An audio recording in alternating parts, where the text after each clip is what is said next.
Fala galera, beleza? Estão me ouvindo aí? Sim, Vamos lá, vamos continuar então nossa aula de teoria de carteiras, né? A segunda parte. Nessa parte a gente vai revisar algumas coisas, resolver alguns exercícios e vai ter coisa nova também, né? Então, vou começar aqui lembrando, tá, gente? O que eu sempre digo. Fiquem à vontade para me interromper, para tirar dúvidas, mas não saiam com dúvidas, beleza? Então, olha só, vem comigo aqui, eu vou compartilhar minha tela com vocês, tá?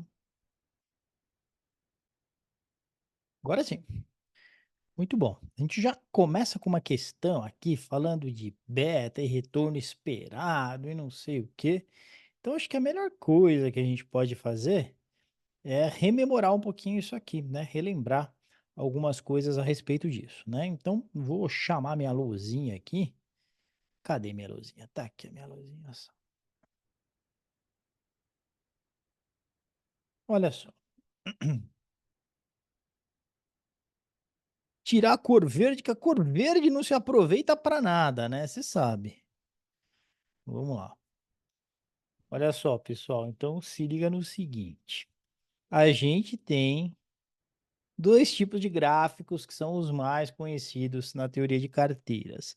O primeiro tem aqui quem? O desvio padrão. Você não pode esquecer isso aqui, tá? Quando a gente tem o desvio padrão no eixo X e o retorno no eixo Y, a gente vai ter um negócio chamado aqui fronteira eficiente. Tem um ponto aqui que é a carteira de mercado, que está sempre na fronteira eficiente, né? E a gente tem uma reta que a gente chama de Capital Market Line. Aqui é o ativo livre de risco, portanto, risco zero, né? Que é o desvio padrão, risco mensurado por desvio padrão, tá? E aqui é a volatilidade ou desvio padrão da carteira de mercado. Tá certo? Então, isso aqui é a volatilidade de mercado. Beleza? Muito bom. Essa aí é a Capital Market Line. Então, o que que você precisa lembrar, porque é muito importante para a sua prova, que quando tem o desvio padrão no eixo X, a gente está falando de Capital Market Line. E mais, todas as carteiras que estiverem em cima da Capital Market Line, elas têm o mesmo índice de Sharpe. O índice de Sharpe vai ser igual. Por quê? Porque o índice de Sharpe, ele é exatamente o quê? O retorno do ativo menos o ativo livre de risco dividido pelo desvio padrão do ativo. Então, se você pegar o retorno desse ativo que está aqui e fizer menos o ativo livre de risco, você vai calcular essa diferença aqui. Aí, quando você divide por esse treco aqui, né? Tá vendo? Que é o desvio padrão, você vai estar calculando o índice de Sharpe. Essa conta vai dar igualzinha quando você pegar um outro ativo aqui, por exemplo, tá certo? Um outro ativo aqui e fizer essa conta aqui, vai dar o mesmo índice de Sharpe. Então, precisa lembrar que em cima da Capital Market Line, a gente tem sempre o mesmo índice de Sharpe. Beleza? Muito bem. E aí tinha um outro gráfico, né? Que chamava a Security Market Line, tá? Então você tem o beta aqui no eixo X, precisa lembrar disso. Então, se lá era desvio padrão, aqui é beta, aqui é o retorno do ativo, tá certo? Você tem a carteira de mercado igualmente, tá aqui a carteira de mercado. Você tem o ativo livre de risco. Quando você junta o ativo livre de risco à carteira de mercado, você tem uma reta chamada Security Market Line, não é a Capital Market Line. Como eu sei, ô Barba Branca? Eu sei porque aqui tá o beta, não tá o desvio padrão. Então, sabendo que é o beta que tá lá, você vai saber que é a Security Market Line, tá certo? E aqui, por outro lado, o que que a gente tem? Em cima da Security Market Line, a gente tem o cálculo do CAPM. É, o CAPM. Então, o retorno exigido, né? Retorno exigido de um ativo é ativo livre de risco, tá certo? Mais beta RM menos RF, tá certo? Essa equação é o que descreve essa reta aí. Se eu tenho um ativo que o beta ele está aqui, um beta meio, o retorno exigido vai ser esse. Se eu tenho um ativo com beta 1, carteira de mercado, por exemplo, né? Sempre beta 1, o retorno vai ser maior, tá vendo? Esse é o retorno de mercado. Beleza? Então, quanto maior for o beta, maior será o retorno exigido, porque o que está se mensurando aqui nessa Security Market Line é o retorno exigido. Fechado? Muito bem. E aí nós vimos o seguinte: às vezes a gente calcula o retorno exigido da poçonhoca e deu lá que o retorno exigido desse ativo aqui, por exemplo, que está aqui, tá? Vou chamar ele de A, deu que o retorno exigido é 9%. Beleza. Então, fiz o cálculo lá do CAPM, deu 9%. Aí eu vejo que o pessoal está esperando um retorno de 14. Pô, se é 9 e o pessoal está esperando 14, tá acima da Security Market Line. E, portanto, eu deveria comprar esse ativo, porque o modelo diz que eu deveria exigir 9, tá certo? Mas os analistas o analista em específico está dizendo que ele acredita que vai dar um retorno de 14. Faz sentido para vocês isso? Faz sentido que, já que o retorno que se espera é maior que o exigido, eu vou comprar esse papel? É isso aí, tá certo? Ele está subavaliado, tá barato. Por quê? Porque ele vai se valorizar 14 na visão dos analistas e pelo risco que ele carrega, pelo beta que ele carrega, 9% seria suficiente para remunerar o risco. Mas o bicho vai entregar 14, então ele está acima da Security Market Line. Beleza? Fechado? Alguma dúvida aqui? Tá claro o conceito? Capital Market Line, Security Market Line. Então tá bom. Sim. Então vamos seguir aqui. Vamos seguir na batalha. Filipão, só uma dúvida aqui, tá? Claro, claro. Na sua cabeça, a melhor fórmula para fazer rápido o alfa de Jansen seria pegar, então, o retorno. Desculpa, meu cachorro tá louco. Pegar o retorno menos o RF, e aí faz o sinal de menos e o beta vezes o retorno de mercado e RF também. É isso, né? Esse é o melhor jeito, né? Mais rápido e etc. Isso que seria basicamente isso aqui, nesse caso, né? O 14% é o retorno que está sendo esperado, o 9% é o exigido, espera-se um alfa de Jensen de 5, tá? O que que a É gente isso. faz? Depois a gente vê o que aconteceu. Não deu 14, deu 12. Beleza, então eu vou fazer 12 menos, e aí vem a fórmula lá. RF menos beta, RM menos RF. O que eu estou calculando aqui é exatamente o alfa de Jensen. Tá vendo? Legal, perfeito. Então o alfa de Jensen é o retorno do ativo menos esse CAPM aqui, tá certo? Então é exatamente isso. Beleza? Opa, olha. Então vamos lá. Vamos retomar aqui nos nossos cálculos a partir daqui.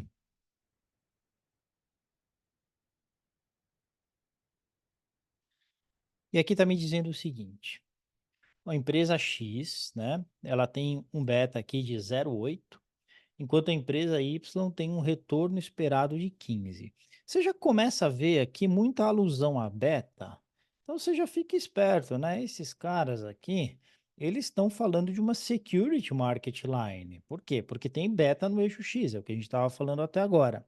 Para você enxergar bem o que está acontecendo, eu sempre recomendo a você vir aqui e fazer o desenho, tá? Coloca o beta aqui, coloca o retorno aqui, para que você entenda o que está acontecendo. A empresa tem um beta de 0,8. 0,8. O beta de mercado é 1. Vou colocar aqui o beta de mercado, a carteira de mercado vai estar em algum lugar aqui, tá certo? O beta é 1 de mercado. Aqui a gente está falando de um ativo que é 0,8. Só para a gente lembrar que quando eu junto a taxa livre de risco com a carteira de mercado, eu tenho a Security Market Line, tá certo? Muito bem. Eu já gosto de olhar o seguinte, né? Tá me falando lá, o retorno de mercado é 12, tá vendo? Retorno de mercado é 12. Então eu já venho aqui e já puxo, né? Fiz meio fora de esquadro aqui, é 12. Beleza? Então 12 é o retorno de mercado e beta de mercado é sempre 1. Então eu já tenho esse ponto aí de forma muito clara. Taxa livre de risco está dizendo que é 6. Então esse RF aqui é 6. Beleza? Muito bem. Então, você tem aqui um prêmio de risco de 6%, tá vendo? A diferença entre a taxa livre de risco e o RM, que é o retorno do mercado. E aí está dizendo, tem uma empresa X, beta 0,8, então vai estar aqui o X, né? Empresa X, beta 0,8, ok? E o retorno exigido para essa empresa vai ser alguma coisa entre 6 e 12, tá certo? Porque tem que estar aqui, tá vendo? Então já sei disso, vai ser alguma coisa entre 6 e 12, ok? Aí ele fala de uma outra empresa, a empresa Y, que possui aí um retorno esperado de 15%, tá certo? Na verdade, ele se refere a retorno exigido, mas eu até deixei assim porque às vezes cai assim na prova, tá? Então você tem que saber ler o problema.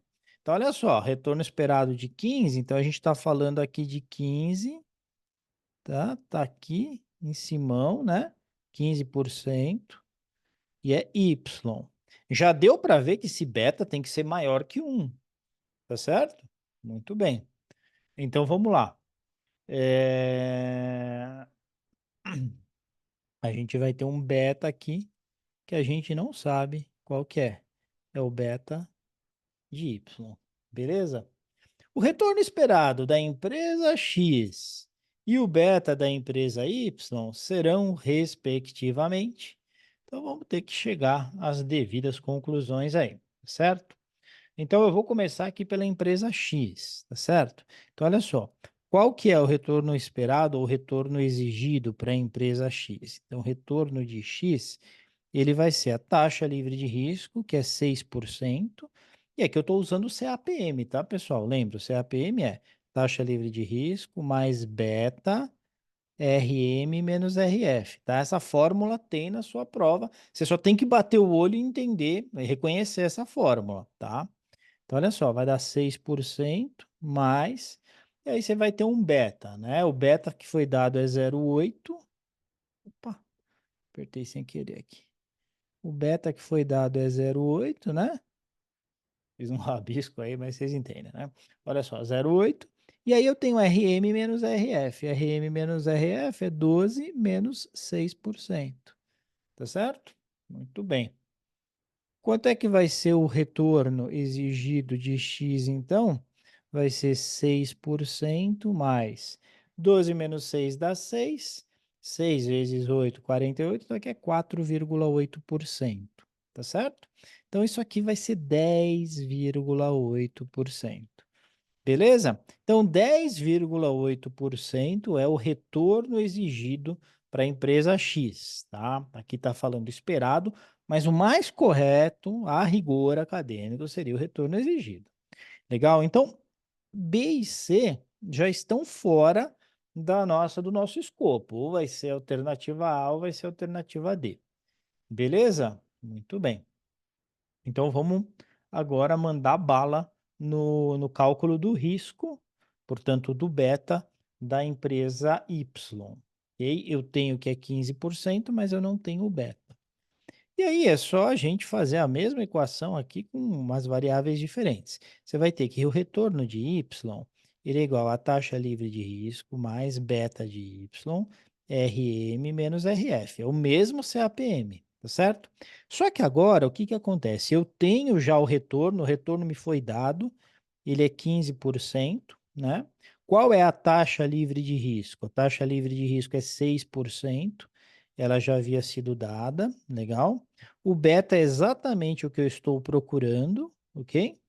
Aí eu tenho um retorno de mercado de 12, foi dado aqui, e a taxa livre de risco é 6, como a gente falou. Beleza? Então, o que que eu vou ter lá? 15% é igual a 6% mais beta de y vezes os 6%. Fechado? Muito bem. Então, eu vou deixar essa parte de um lado da equação e o resto, os números, eu deixo do outro, tá bom? Então, você vai ter lá, beta y vezes 6% é igual a 15%, né? Menos 6%. Beleza? Então, você vai ter que beta y vezes 6% é igual a 9%. Legal?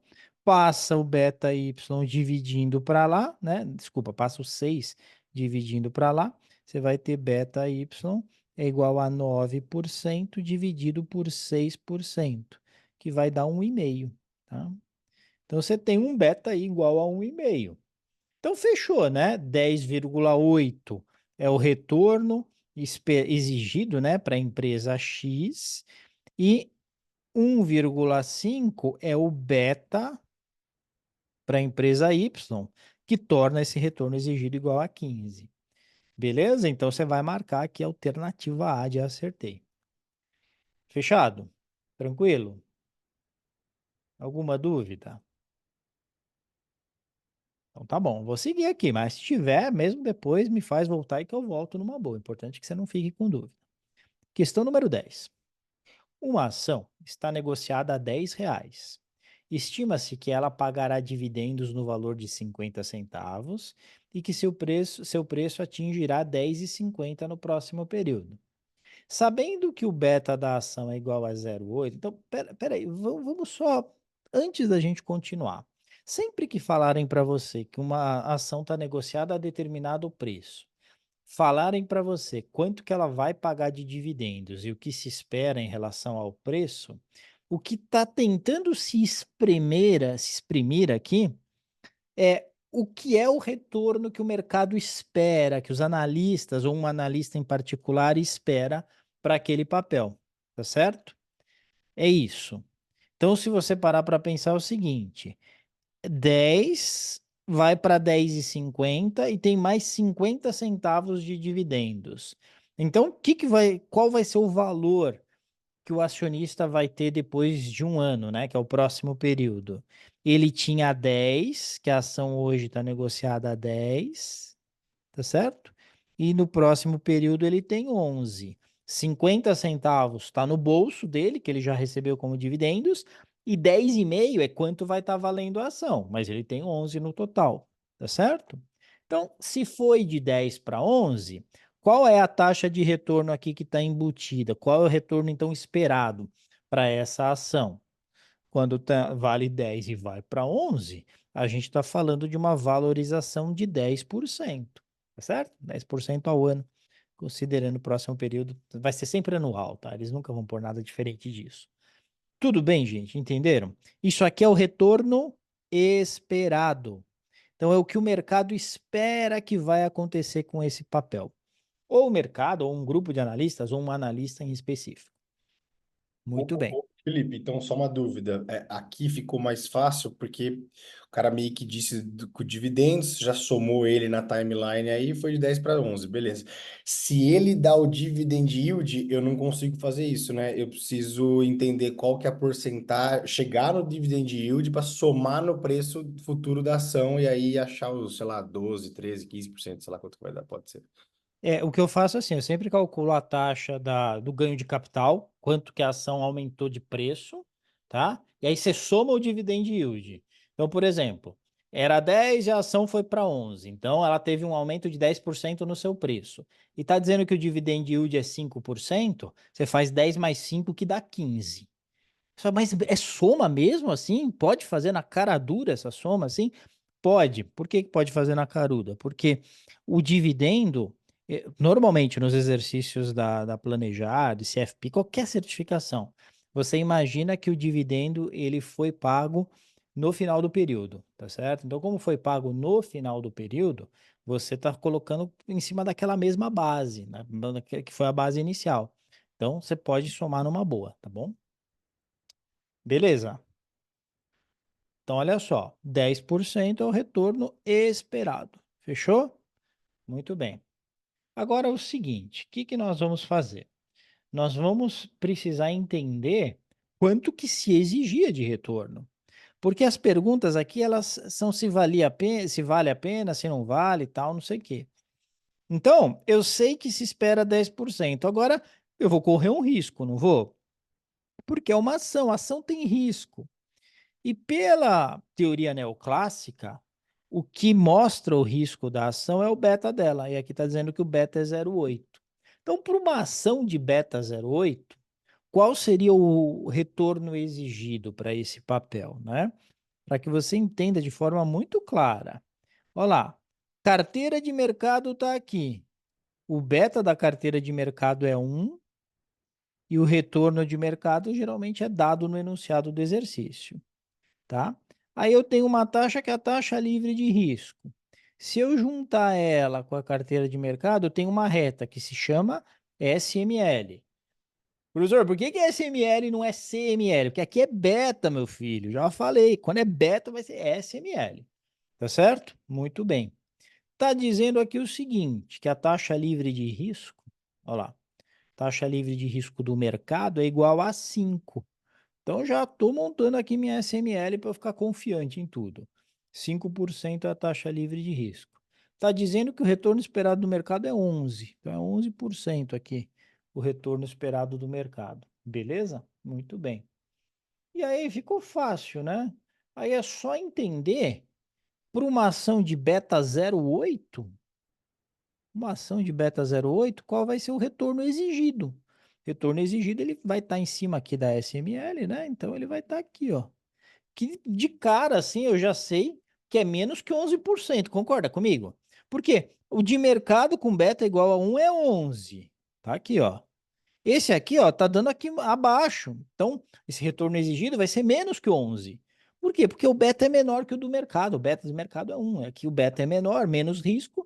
O retorno exigido vai ser abaixo de 11. Tá certo? Beleza? Tamo junto aqui?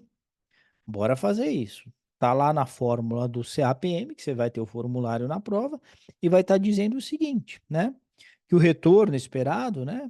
Retorno, às vezes, acho até que tá com essa letrinha assim. É RF mais beta RM menos RF, certo? É essa conta aqui que a gente vai ter que fazer. Então, olha só. Taxa livre de risco, 5%. Olha lá. Beta, 0,8. Retorno de mercado é 11, taxa livre de risco é 5, como a gente falou. Beleza. 11 menos 5 dá 6%. 6 vezes 8, 48. Então vai ficar 5% mais 4,8%. Beleza? Isso aqui vai dar 9,8%. Que é esse 9,8%? É o retorno exigido por uma ação de beta 0,8, havendo essas condições aí de mercado. Então, 0,8 está me dando aqui um retorno, como vocês estão vendo, de 9,8. Tá? 9,8. Só que espera-se 10, um pouquinho acima. Tá vendo o pontinho aqui onde eu estou pondo? Ó? Espera-se 10. Espera-se aqui, ó, 10%. Percebeu que está um pouquinho acima da SML? Está ligeiramente acima, não muito, mas ligeiramente acima. Então, essas que está falando de Capital Market Line, você já teria arriscado. Por quê? Porque é o beta que está no eixo X, não é o desvio padrão. Então, essas eu já teria arriscado. Aí sobrou a alternativa A e C. Primeiro, pergunto para você, vale a pena comprar o ativo se ele parece que ele vai dar 10% e o exigido é 9,8%? Vale a pena comprar?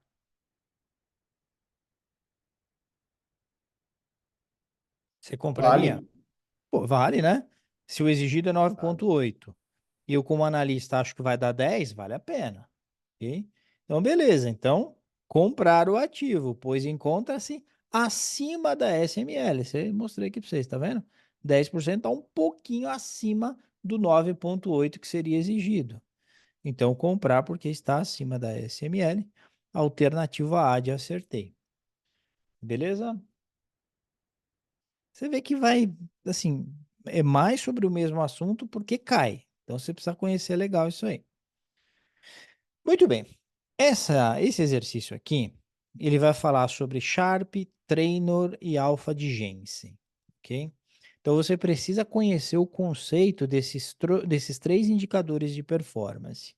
Índice de Sharpe a gente viu bastante já, né? Que é o retorno de um ativo dividido pelo retorno da taxa livre de risco, dividido pelo desvio padrão, não é dividido, aqui é menos, desculpa, menos, dividido pelo desvio padrão do ativo. Então, o que que isso quer dizer? que eu pego o quanto que o ativo entrega de forma superior à taxa livre de risco, o prêmio que ele entrega em relação à taxa livre de risco, e eu comparo com o risco que eu tive que correr para ter esse ganho a mais. Tá certo? Então, basicamente, o índice de Sharpe é quanto que eu adiciono de retorno à minha carteira, né? Porque eu poderia ganhar só taxa livre de risco, mas aí eu quero adicionar retorno, não quero só taxa livre de risco, quero adicionar retorno. É quanto que eu adiciono de retorno para cada unidade de desvio padrão que eu corro, né? Então, eu vou dar um exemplo para vocês. Retorno do ativo foi 10%. Taxa livre de risco foi 5%. O desvio padrão aqui que eu corri, né, o risco que eu corri foi 10%. Então, olha só, eu faço 10% menos 5% dividido por 10% dá meio. Tá certo? Então, cada ponto de desvio padrão que eu corri, eu aumentei em meio o retorno da minha carteira. Por isso que eu corri 10% de risco e eu consegui agregar 5% de retorno à minha carteira. Eu já tinha 5 da taxa livre de risco, agreguei mais 5 e aí eu tive um retorno de 10. É isso que o índice de Sharpe faz. Então, o índice de Sharpe, ele mede quanto que cada ponto de risco agrega de retorno para sua carteira. Beleza? Muito bem. Aí vem o cidadão lá e cria o índice de Traynor, né? No índice de Traynor é a mesma fórmula. Põe isso nessa sua cabecinha cabeluda, é a mesma coisa. Só vai mudar uma variável. Então, é o retorno do ativo menos a taxa livre de risco dividido pelo beta, tá certo? Então, lembra, o índice de Sharpe tem a ver com a Capital Market Line, a CML. O índice de Traynor tem a ver com a SML, porque ele põe o beta aqui. Ele vai pôr o beta, tá certo? Então, é assim, quanto de unidade de retorno que a gente tem, quanto que a gente tem de retorno a mais para cada unidade de beta que se coloca, tá certo? Então, se eu tivesse aqui esses mesmos dados e me falassem também que o beta é igual a 0,5, né? Aqui, para esse meu retorno, eu calcularia Traynor aqui. Como que eu calcularia? Eu pegaria 10% menos 5% dividido por 0,5, tá certo? Muito bem. Na verdade, no cálculo do Traynor, você não considera o porcento, tá? É 10 menos 5 dividido por 0,5, tá certo? Muito bem. E aqui você teria, então, 5 dividido por 0,5. E aqui você teria um Traynor de 10, ok? Beleza? Então é assim que a gente vai fazer. Muito bem. Aí vem o outro, que é o alfa de Jensen. O que que é o alfa de Jensen? É o retorno que eu tenho em um ativo menos o retorno exigido desse ativo. E lembra que o retorno exigido, ele vem lá de onde? Ele vem do CAPM. Então, passou o seguinte, tinha uma ação, ela tinha um determinado beta, e aí você fez o cálculo do CAPM, você chegou à conclusão que o retorno exigido era 13%. Aí passou o tempo, passou um ano, a ação entregou, ou a carteira de ações, entregou 17% de retorno. Aí você faz 17% menos 13, você acha um alfa de Jensen de 4%. Então, se fala muito isso na indústria, no mercado financeiro, e principalmente na indústria de fundos. Quantos fundos multimercados realmente entregam alfa? É esse alfa de Jensen. Ou seja, quando eu olho o retorno exigido, que leva em consideração o beta daquela carteira, ou beta da ação, eu tenho um retorno exigido. Aí eu vejo o que aconteceu na prática, quanto que o cara entregou. Se ele entregou algo superior ao exigido, ele gerou alfa. Se ele entregou igual ao exigido, ele não gerou alfa. Se ele entregou abaixo do exigido, ele teve alfa negativo, tá certo? Quando você considera o risco que ele está correndo, ele não está remunerando devidamente o cotista do fundo ou o acionista, se a gente estiver falando de uma ação. Então você precisa conhecer esses três indicadores aí da forma como eu falei para vocês, tá? Tem a fórmula do Sharp, tem a fórmula do Trainor na prova, não tem a fórmula do alfa de Jensen. Então você precisa conhecer o conceito. Também não é difícil, você viu, né? Não precisa decorar a fórmula, é entender o conceito. O alfa é o retorno que existiu no ativo menos o que era exigido pelo CAPM. E o CAPM você tem a fórmula lá na prova também. Tudo bem, gente? Vamos dar uma olhadinha na questão para ver se tem algum pepino aí? Vem comigo. Então, sobre os índices de desempenho de carteiras, assinale a alternativa que está incorreta, né? Alternativa A. O índice de Sharpe pode ser definido como o prêmio sobre o ativo livre de risco. Então, já vai lá para a fórmula, olha direitinho, né? RI menos RF, o prêmio sobre o ativo livre de risco. Exatamente isso, ó. RI menos RF é um prêmio sobre o ativo livre de risco, normalizado pelo risco total da carteira. Isso aqui é risco total, gente?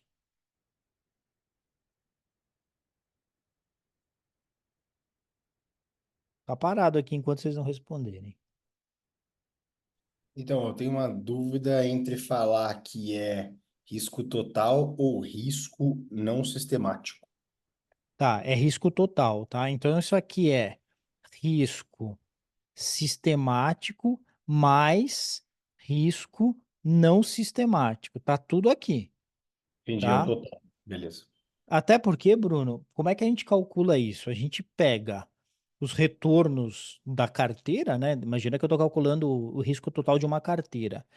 E você vai olhar qual que é a dispersão que esses retornos têm. Quanto sobe, quanto cai, quanto sobe, quanto cai. O, o que faz subir e cair é uma mistura de risco sistemático e não sistemático. Eu não consigo separar quando eu observo essa volatilidade.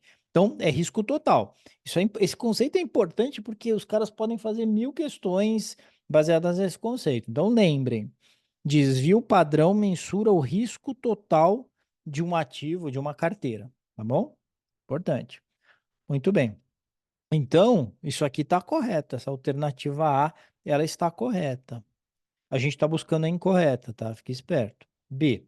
No índice de Traynor, calcula-se o retorno adicional ao retorno livre de risco. Então, espera aí. É RI menos RF, tá certo? Então, é adicional, acho que sim, tá certo, né? Por unidade de risco não sistemático. O beta é que tipo de risco? Sistemático. Sistemático, perfeito. O que quer dizer risco sistemático? É aquele risco que eu não consigo diversificar. É aquele risco que, assim, minha carteira está caindo porque a bolsa está caindo.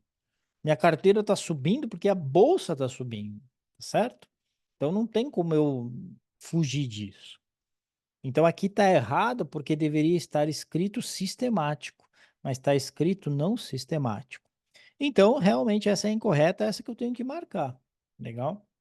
Vamos só ler as demais para a gente entender se elas estão corretas, se tem um erro de enunciado, se você teria que pedir anulação, enfim. C.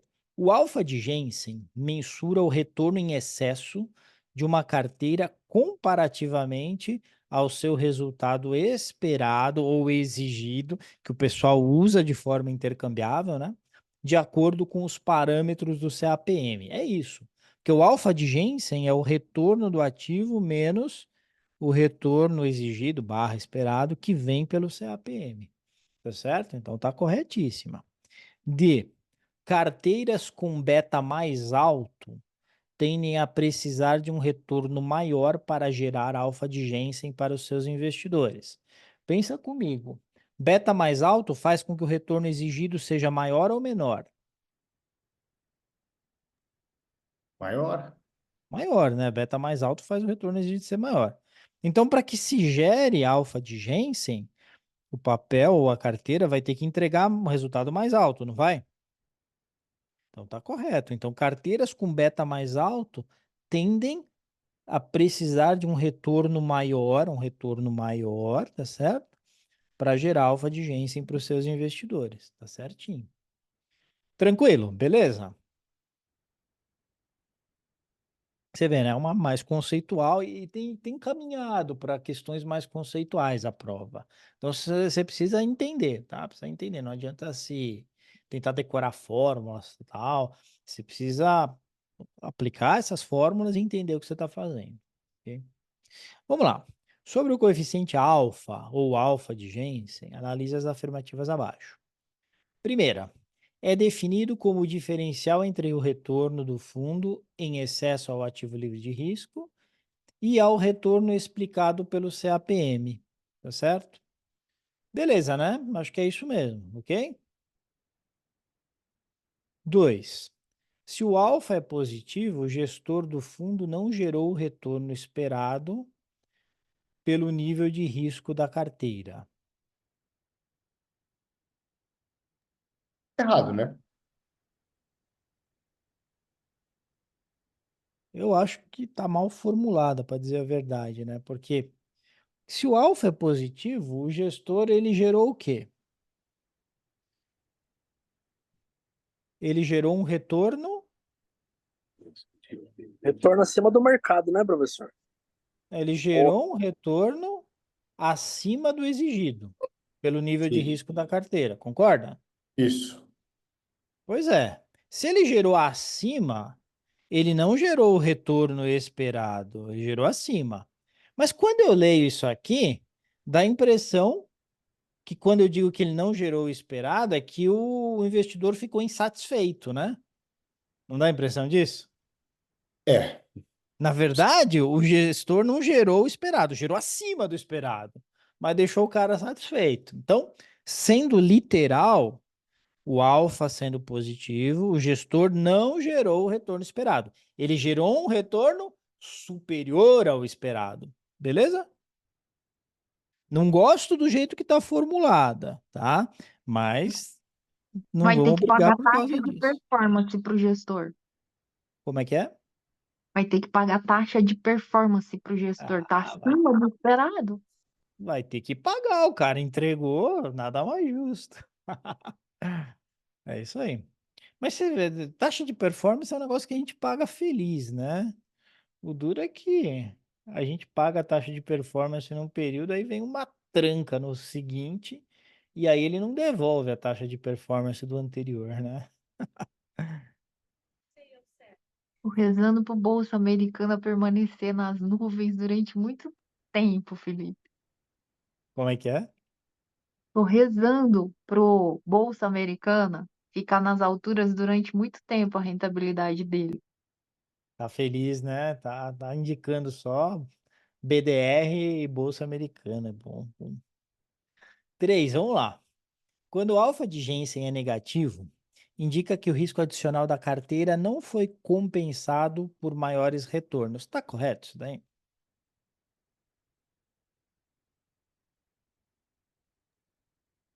Parece que sim, né?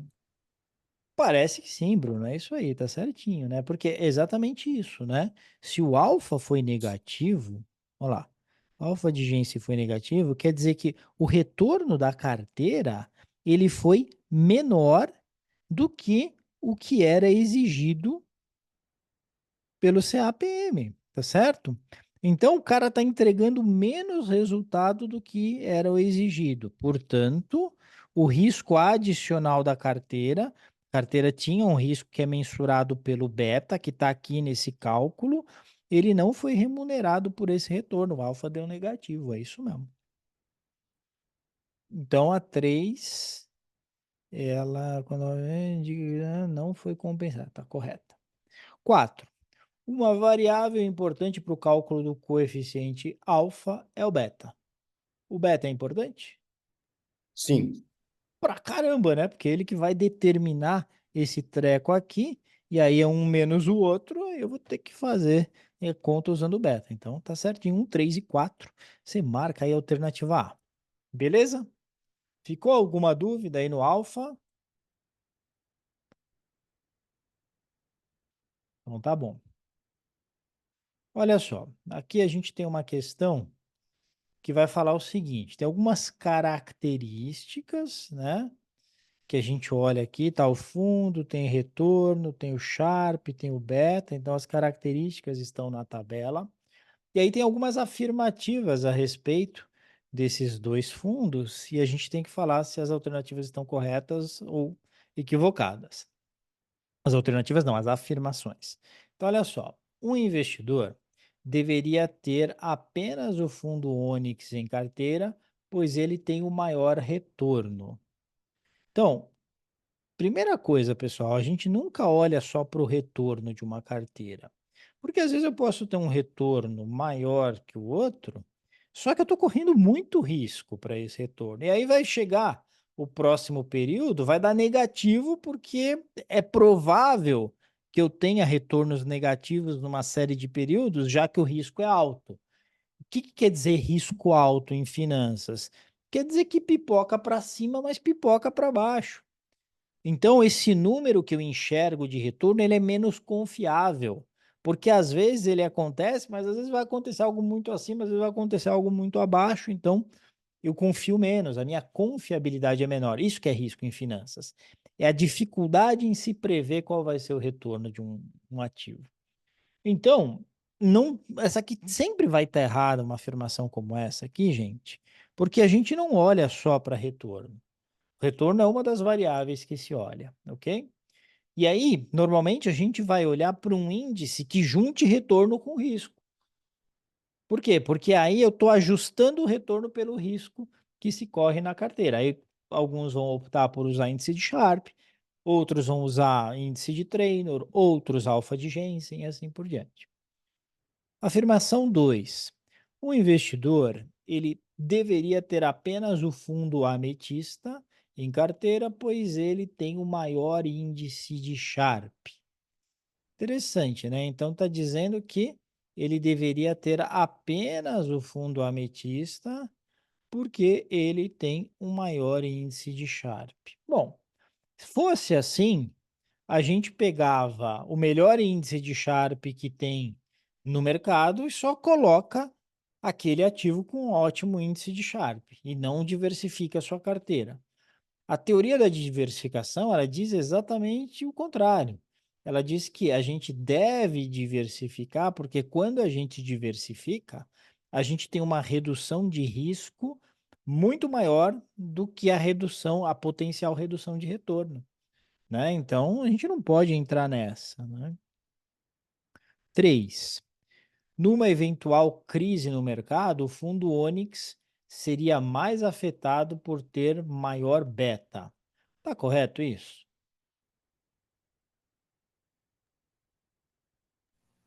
Acredito que sim. Acho que isso é definição de risco sistemático, né? Então, quando o mercado cai e os ativos sofrem, uns vão sofrer mais, outros vão sofrer menos. Ativos com beta baixo vão sofrer menos. Ativos com beta alto vão sofrer mais, tá certo? Então, de fato, havendo uma crise no mercado, o risco sistemático do Onyx é maior, então ele vai cair mais do que o ametista, porque ele tem um beta maior.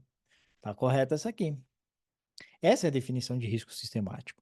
A correlação entre os dois fundos é forte argumento para ter uma carteira com ambos. Eu olho a correlação aqui, 0,52 negativo. Caramba, isso aqui é ótimo. Isso aqui é correlação de bolsa com câmbio, para você ter uma ideia.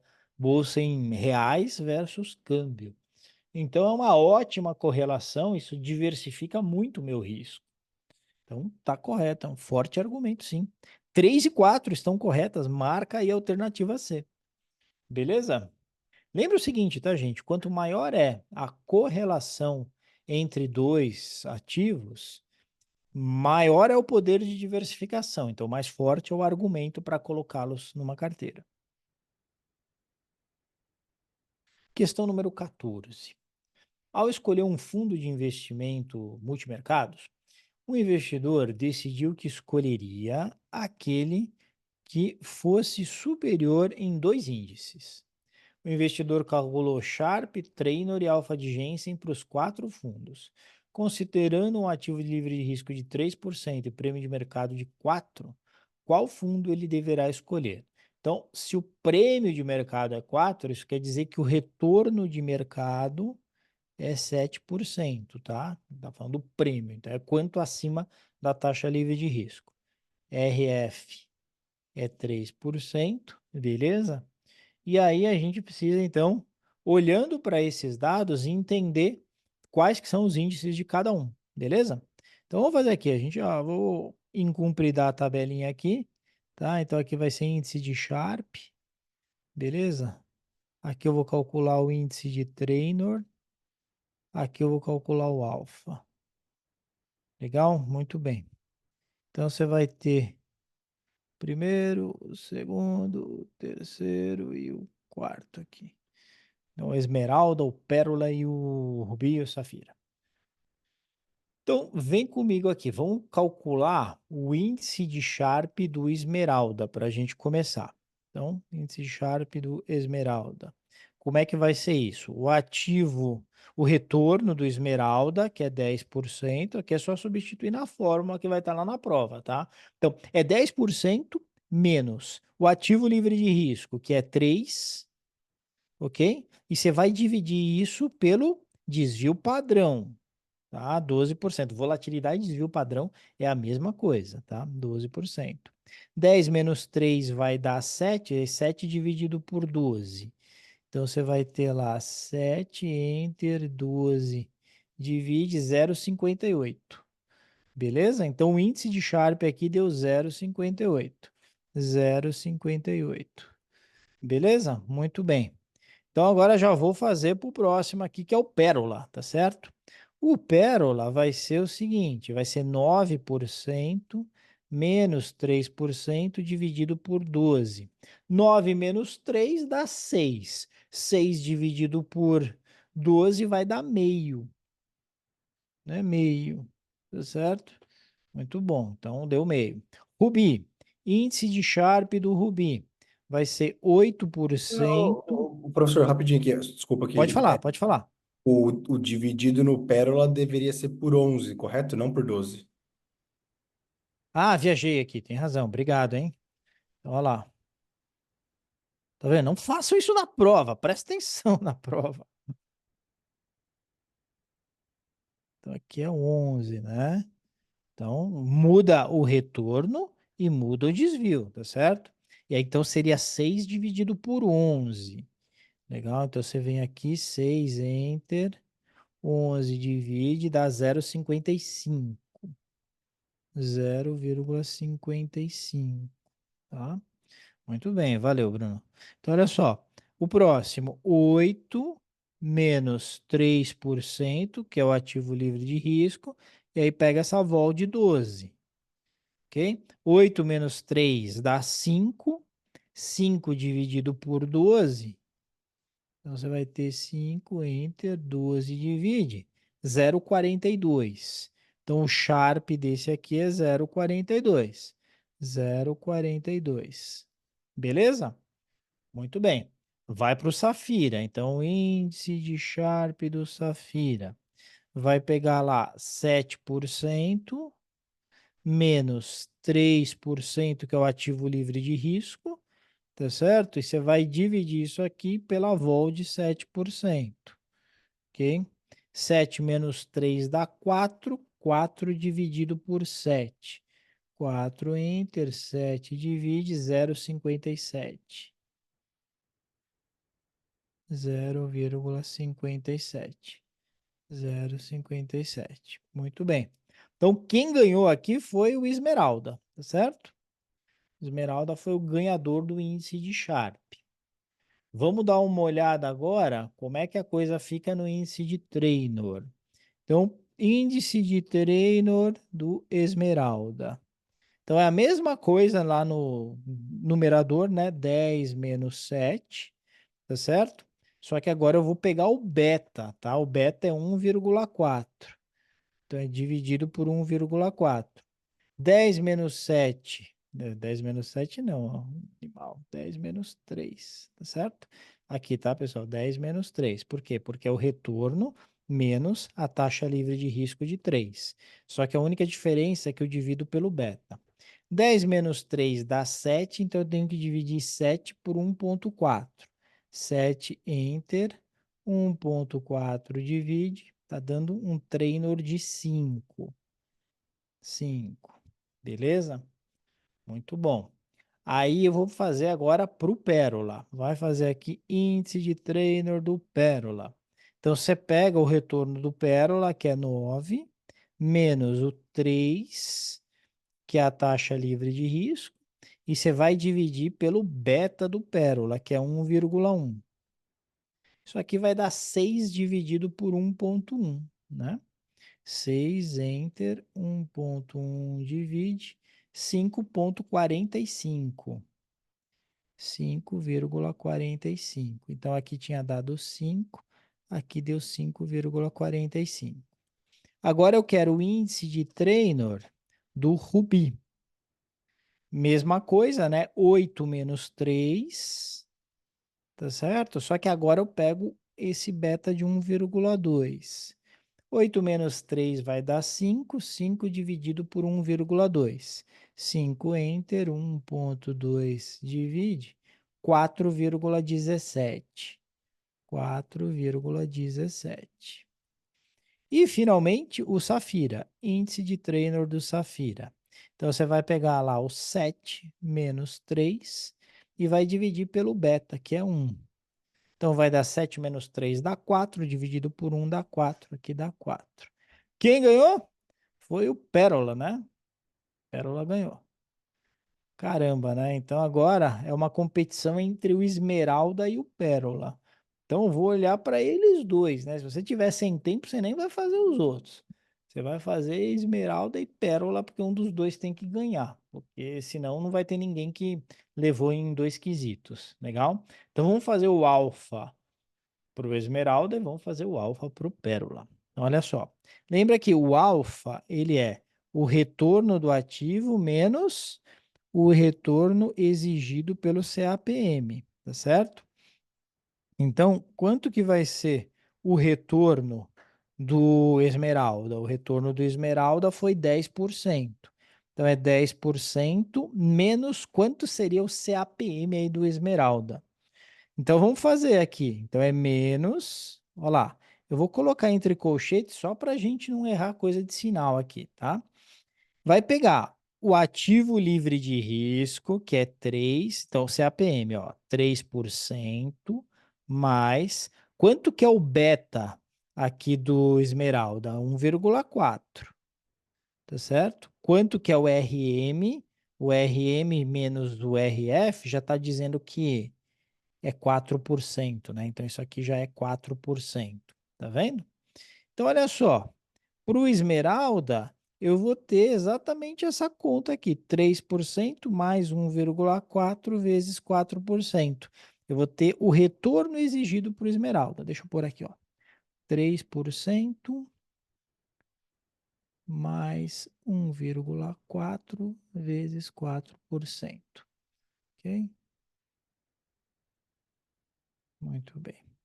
Isso aqui vai dar 10% menos 1,4 vezes 4%. Vamos fazer aqui. Então, eu tenho 1,4 enter, 4 vezes, dá 5,6, né? Então, essa parte aqui, gente, está dando 5,6.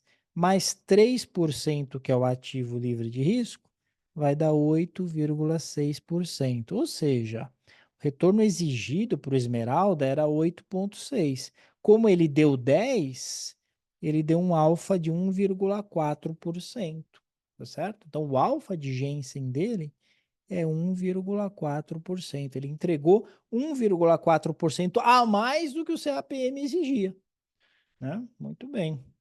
Faltou agora a gente fazer a mesma coisa para o Pérola.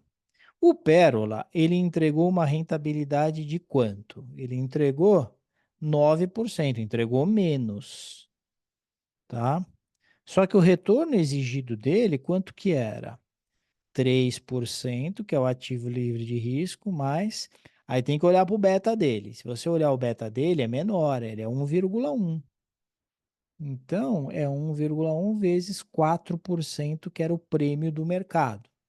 Legal? Então, se você fizer, olha só, 9% menos 1,1 vezes 4% dá 4,4, mais 3 dá 7,4. Então, O mercado exigia de retorno 7,4, porque é um beta mais baixo, tá certo? Então, não exigia tudo isso, esses 8,6. 7,4 estava bom, porque tinha um beta menor. Então, quando a gente faz essa conta, 9 menos 7,4 dá 1,6%. Então, o alfa gerado foi 1,6. Gerou 1,6% acima do que era o exigido. E aí ganhou a nossa batalha, né? Esse aqui ganha, é esse que você vai ter que marcar. Você marca aqui o fundo pérola, então, alternativa B. Beleza?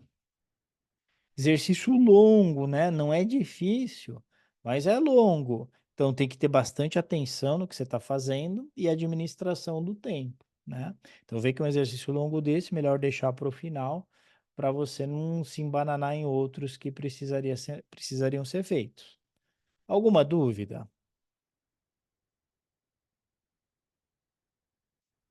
Então tá bom, vou seguir aqui o baile. Ó, o 15º.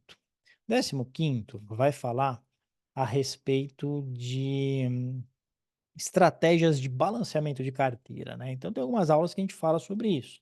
Você tem uma estratégia que é buy and hold. O que que é buy and hold? Eu compro e seguro. Não vou ficar fazendo rebalanceamento na minha carteira. Então eu comprei, acredito na tese do negócio e eu vou segurar para o longo prazo, tá certo? Olha só, aqui a pergunta é: qual é a estratégia de alocação que permite ao investidor aproveitar grandes movimentos de tendência? Então, como que eu consigo navegar forte por Nvidia? Tá subindo pra caramba. O pessoal só fala em Nvidia. Tá subindo, tá subindo. Eu vou lá e compro Nvidia. Eu tenho uma série de outros ativos que estão subindo pra caramba. Eu vou lá e compro, vou lá e compro. Todo mundo que já subiu bastante, eu vou lá e compro porque eu quero aproveitar essa tendência, tá? Então, é importante que você lembre disso. Isso aqui é o CPPI, Constant Proportion Portfolio Insurance, tá? Isso aqui está ligado a Momentum Investing. O que é Momentum Investing? É um tipo de investimento que você segue a tendência. Momentum quer dizer movimento, quer dizer inércia. Então, sempre que a gente falar em você aproveitar a tendência, você vai vir aqui, tá? No CPPI. E você monta a sua carteira de uma forma que, quanto mais está subindo o mercado, mais você vai colocar renda variável, porque você está aproveitando essa tendência de alta do mercado, tá certo? Buy and hold, como eu falei, você não faz rebalanceamento. Constant mix, você vai fazer o seguinte, pensa comigo. Eu vou ter sempre 50% em renda fixa, 50% em renda variável. O que acontece? Se a bolsa dobrar de valor e você não fez nada, só o fato da bolsa ter dobrado de valor vai fazer com que logo renda fixa responda por 33% da sua carteira e renda variável responda por 66%. Sabe por quê? Porque aquelas ações agora estão valendo muito mais, então elas têm um peso maior na sua carteira. Quando você rebalanceia por constant mix, você vende então 16% daqui para voltar aos 50 e você joga isso que você vendeu em renda fixa. Então, o que que isso faz? Qual que é o efeito disso? O efeito é que quanto mais a bolsa sobe, na hora do rebalanceamento você vai vendendo bolsa. Você aproveita esse movimento de alta, realiza e reduz o risco da sua carteira. Porque a ideia do Constant Mix é, cada vez que a bolsa vai ficando mais alta, ela está mais cara e o risco de queda vai se tornando maior. Então, no Constant Mix, você tem um movimento contracíclico, né? Tá subindo, você está reduzindo posição. No CPPI é exatamente o contrário. No CPPI está subindo, você está aumentando posição para aproveitar a tendência. Ok? Day trade não é uma estratégia de alocação de carteira, né? É um modo de se investir, mas não é uma estratégia de alocação, tá certo? Então aqui você teria que responder esse PPI. Aqui você tem que lembrar, tá, gente? Falou em tendência SPPI. Ok? Muito bem. Aqui a gente tem outro exercício quantitativo, né? Esse exercício aqui, ele diz o seguinte para nós. Olha só. Um investidor montou uma carteira com R$ 100.000 utilizando a estratégia Constant Mix. 50% é renda fixa, 35% é multimercados e 15% é renda variável. Após 6 meses, ele observou as seguintes rentabilidades nas classes de ativos. Então, renda fixa rendeu 4, multimercados rendeu 7 e ações rendeu 23. E aí diz o seguinte: tendo acontecido isso, como deveria ser o rebalanceamento? Lembra que eu falei para vocês? No Constant Mix, eu preciso, depois de algum tempo, comprar e vender ativos de modo que eu volte ao mix original, que é esse aqui. Por quê? Porque a carteira, ela vai mudar, ela vai se desenquadrar passivamente, né? Não é que eu comprei mais de um de outro, mas como uns ativos se valorizam mais e outros menos, aqueles que se valorizam mais, eles começam a tomar conta da carteira. Então, o que vai acontecer? Eu preciso entender como ficou o valor futuro depois dessas valorizações dos ativos de renda fixa, multimercados e ações. Legal? Então, olha só, o valor presente que eu tinha aqui, no total, era de R$ 100.000. Se eu tinha 50% em renda fixa, isso quer dizer que 50.000 estava em renda fixa.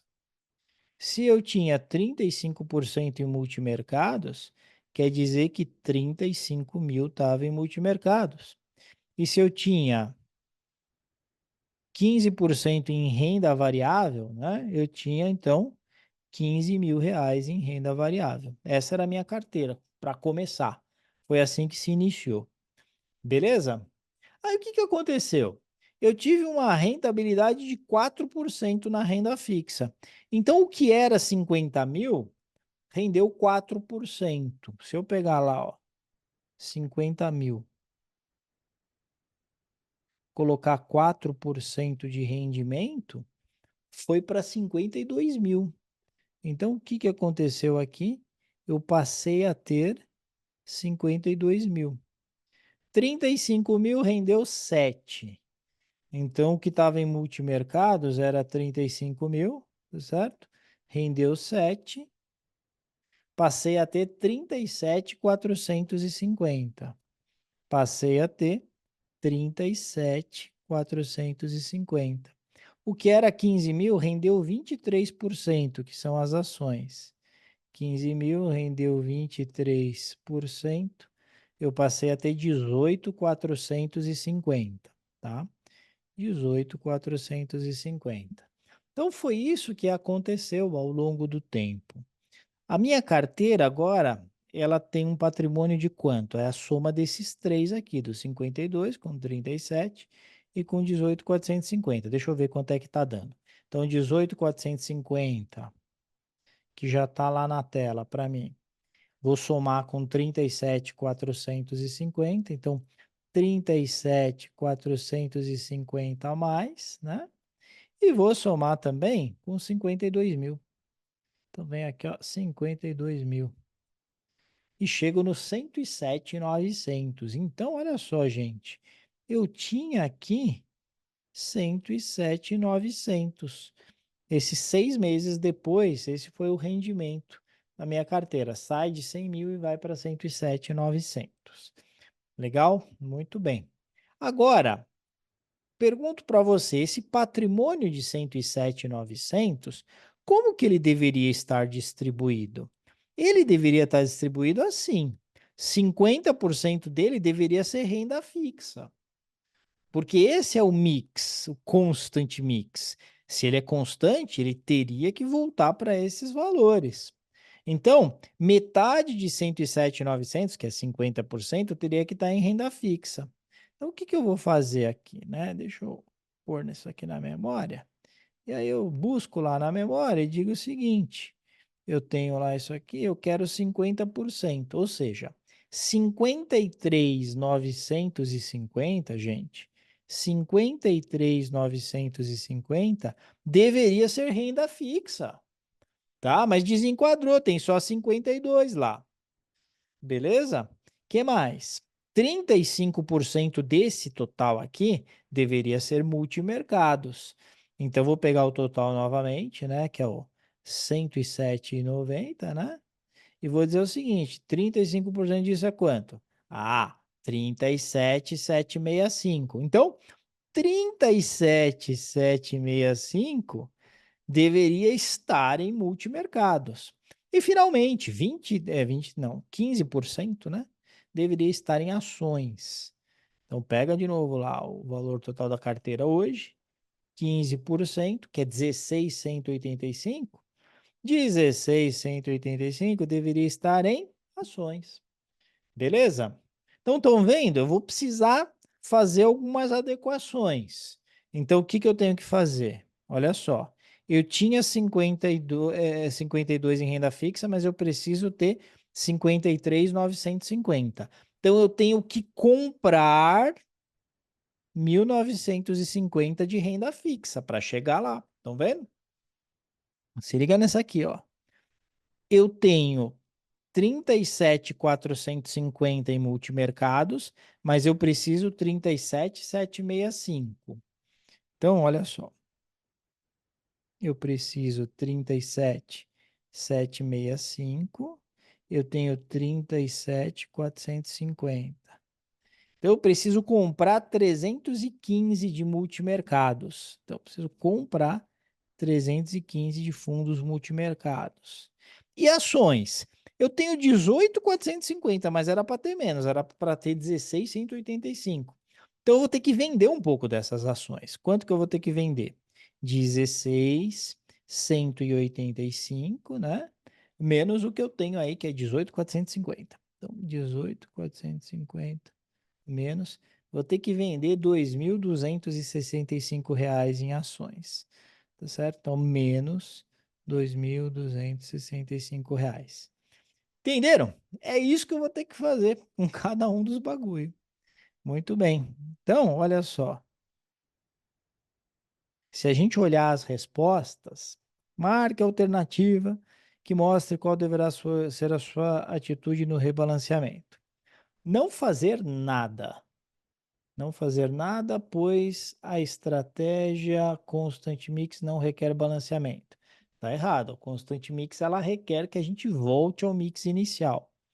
Que mais? Aumentar as posições de renda fixa e multimercados em tantantã. Bom, então agora, como vocês podem ver, eu vou ter que calcular quanto que eu vou ter que aumentar ou diminuir de cada posição. Eu sei que eu preciso aumentar 1.950 da renda fixa. E a renda fixa hoje era uma posição de 52 mil, não é? Então, como é que 1.950 é quanto de 52 mil? Ou seja, quanto que percentualmente eu tenho que aumentar essa posição? É esse cálculo. Então, você vai pegar lá 1.950 sobre 52 mil, né? Então, 1.950, enter, 52 mil divide, olha lá. Tá lá. Então, você vai ter que aumentar aí, isso aqui tá dando em decimal, né? Em percentual faz vezes 100, 3,75% a sua posição de renda fixa. Então, você aumenta 3,75%. Beleza? E aí é o seguinte, né? Já dá para ver que essa caiu fora, porque está dizendo que é 1,81. Essa caiu fora também. Então já dá para ver que é a alternativa B, mas vamos calcular o resto para ver se a gente não errou em nada. Então tem que aumentar em 3,75 a sua posição de renda fixa, tá certo? E multimercados. Multimercados eu tenho 37.450 e estou aumentando em 315. Então você vem aqui, ó, 315, enter, 37.450 divide 100 vezes. Tem que aumentar em 0,84%. Então, mais 0,84%. Beleza? Beleza, tá batendo aqui, né? E reduzir a posição em ações em 12,28.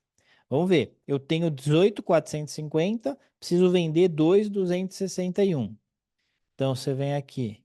2.261, enter. 18.450, divide. 100 vezes 12,25, né? Então, perfeito. Acho que eu fiz alguma coisinha, algum número errado. 2.265 sobre 18.450. 2.265, 18.450, divide. Agora deu. 12,28%. 12,28%. Como é venda, preciso reduzir em 12,28. Então, é a alternativa B, né? O desafio desse exercício não é o conceito, mas é você entender que a redução e o aumento desses percentuais é em relação à posição que você tem hoje, em relação a esse financeiro que você tem hoje, tá? Mas é que é normalmente assim que a gente faz no mercado. Eu vou vender 10% da minha posição atual de renda fixa. Eu vou aumentar em 7% a minha posição de renda variável, tá? É normalmente assim que a gente faz. Beleza, gente? Dúvidas? Então vamos lá, a gente tem alguns minutinhos ainda. Vamos calcular esse próximo aqui. Esse próximo também tem um cálculozinho para a gente fazer, que é o seguinte: o gestor de um fundo de previdência, ele adota a estratégia Constant Mix, né? E ele gere uma carteira no valor de 1 bi, carteira grande, né? No último período, esse gestor, ele optou por não rebalancear a sua carteira. Então, olha só, ele opta por não rebalancear. Ele deveria ter rebalanceado, mas ele falou: eu acho que não é hora de rebalancear, então eu não vou ser fiel ao Constant Mix. Então, eu vou manter a carteira do jeito que ela está. Então, o que isso quer dizer? Que, em tese, ele deveria ter 30, tá vendo? Participação teórica.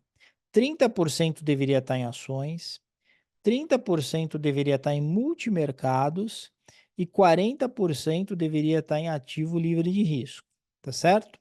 Só que ele não seguiu isso. Ele deixou 40% em ações, ele deixou 35% em multimercados e só 25% em ativo livre de risco. Então ele foi muito mais arriscado, né, do que deveria ser a sua carteira. E aí o que aconteceu? Esse foi o retorno que aconteceu na prática. Já dá para ver que o cara se deu bem, né? Eu não sei se ele é um bom gestor ou se ele teve sorte, mas ele se deu bem. Por quê? Porque ele manteve uma posição sensivelmente maior em ações, é ou não é? E ações deu um retorno de 23%, tá vendo? Então, como é que você vai fazer esse cálculo? Esse cálculo é sempre um cálculo marginal, tá? Não estou falando do Corinthians aqui, não. Estou falando de marginal no sentido de que são as diferenças. Então, olha lá. Participação teórica era 30, participação real foi 40. Então, ele estava com 10% a mais. Ele estava com 10% a mais. Portanto, ele teve um retorno adicional que é 10% vezes esses 23% aqui. Tá certo? Então, ó, 10% positivo, porque era 10% a mais vezes esses 23%. Então, ele ganhou 2,3% a mais, porque ele tinha essa posição maior em ações. Tá certo? Então, é sempre esse conceito de retorno marginal. Quanto eu ganhei a mais em relação ao cenário base. Nos multimercados, o que aconteceu? Ele deveria ter 30%, mas ele tinha 35%. Então, ele tinha 5% a mais. Não é? Se ele tinha 5% a mais, esse 5% beneficiou, na verdade, esses 7% beneficiaram 5% da carteira a mais do que se esperava. Se você fizer 7 vezes 5, vai dar 35, né? Então, é 3,5 aqui. Então, isso deu para ele um ganho de 0,35% a mais. Tá certo? Mas nem tudo são flores, porque o que acontece? Ele deveria estar com 40% de livre de risco, mas ele estava só com 25%, tá certo? Então ele estava com menos 15% em livre de risco. E livre de risco deu 5%. Então ele deixou de ganhar um pedaço desses 5% se estivesse na sua carteira no 40% que era esperado. Então, na verdade, se você fizer essa conta, ele teve 0,75% a menos na renda fixa do que ele teria, né, em termos de moeda.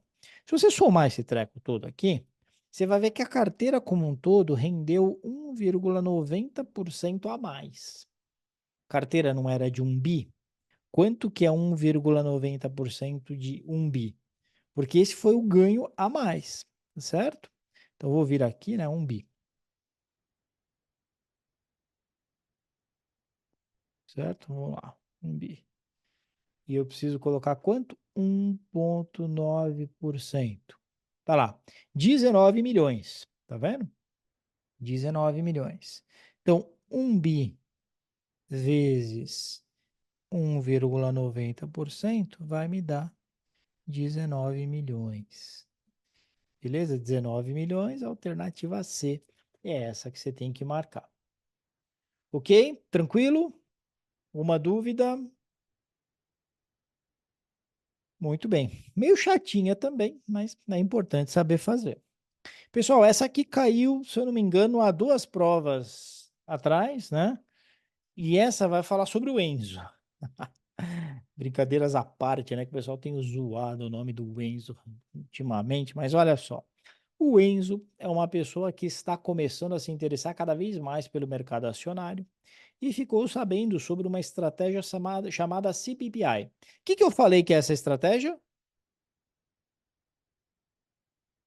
Vamos ver se vocês estão acordados. O que eu falei? Tendência, professor. Estratégia. Isso, tendência, pô, momento investing, tá certo? Então aproveita a inércia do mercado, né? O momento, tá certo? Então é isso aí. E aí o que acontece? Como é que a gente faz o cálculo com o CPPI, né? Olha só, você sempre vai calcular no CPPI o valor em renda variável. E como é que você dimensiona esse valor em renda variável?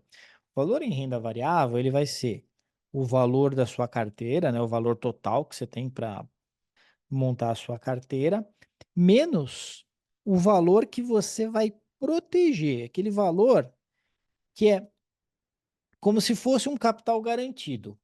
Abaixo disso não pode passar, tá certo? E você faz isso aqui vezes um M, que é um multiplicador, tá certo? Um multiplicador. Esse M é o que a gente chama de multiplicador. Beleza?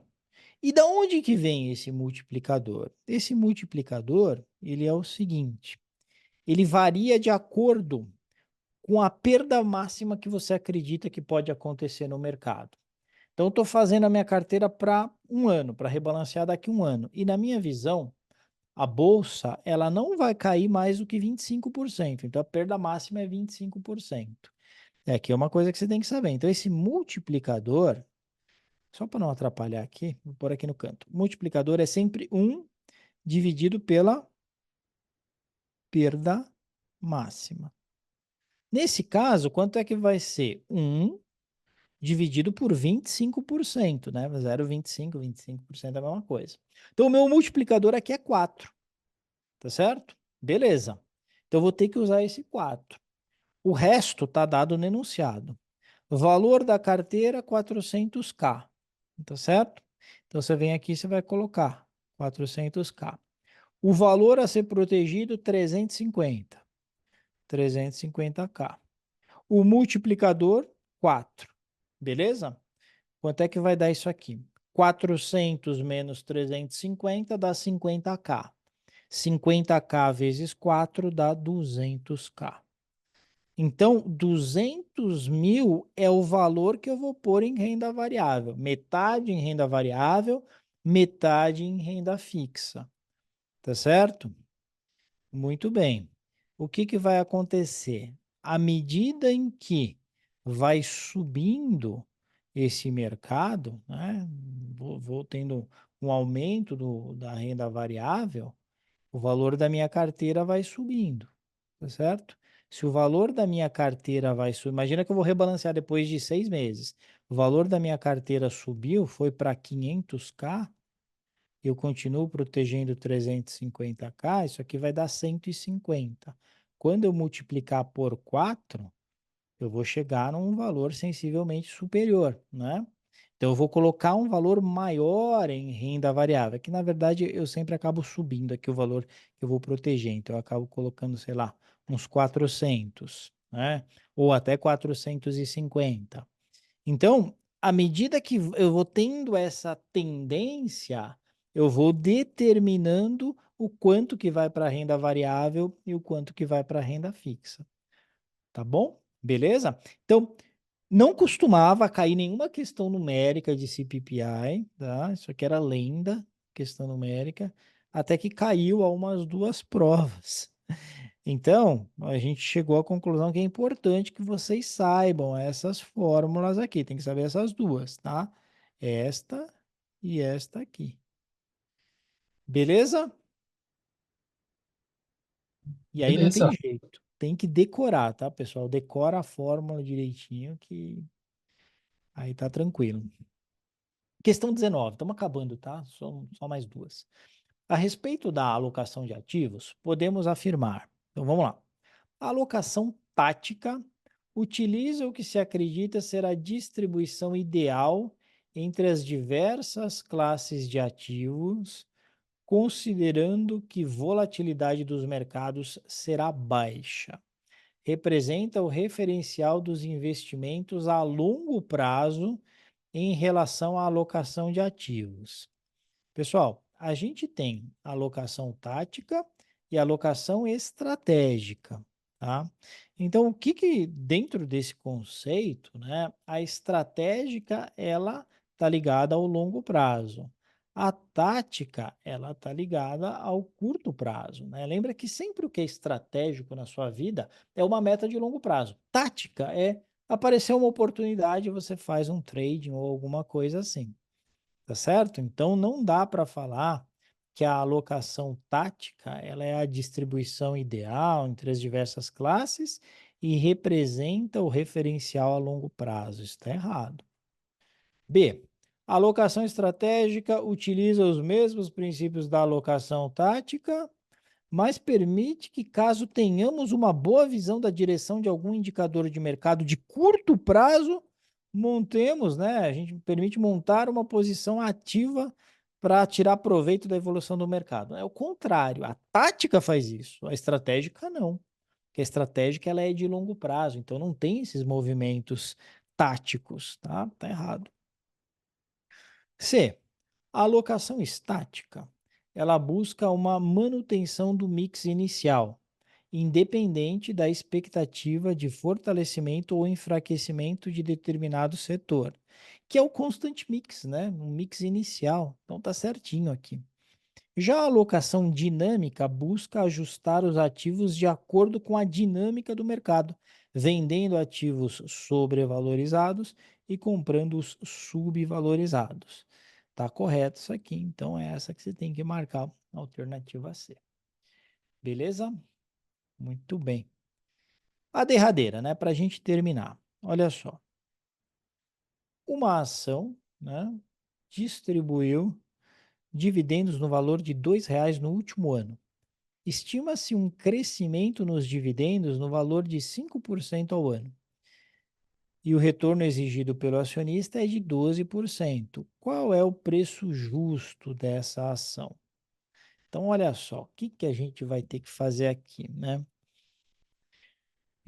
A gente está imaginando, tem uma fórmula lá na prova que vocês vão ver que se chama fórmula de Gordon. O que é essa fórmula de Gordon? Ela é o seguinte: ela diz que o valor de uma ação na data zero, S de estoque, né, o valor da ação na data zero, é o dividendo da data 1 dividido por KE, eles usam KS, por KS menos G, tá certo?